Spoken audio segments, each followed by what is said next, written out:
And really what we're doing is we're coming to this point now where we're very comfortable with the fact that it's not nature or nurture.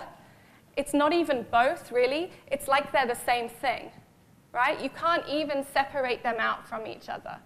So there's no debate anymore. Nature and nurture are inseparable.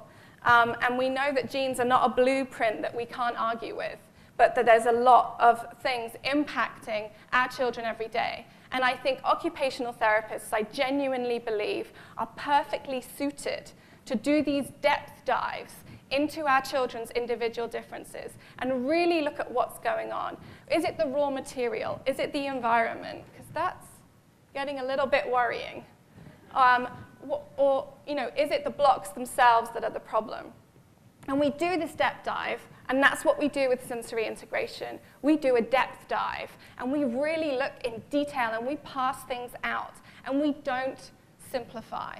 We don't just work on the reflexes block. But there are building blocks of child development that we can explain, even though it's not the classic linear sits, crawls, and so on. It's that deeper foundational piece. The building blocks we're talking about are the cornerstones that go below the surface. They're the infrastructure of the house, the frame, the quality of the building materials, and the interrelationship between all of those things. We want our children and the people we work with to fly. And so we look at the invisible stuff, and we look at the stuff that is difficult to explain unless you wrestle with it. But we wrestle with it.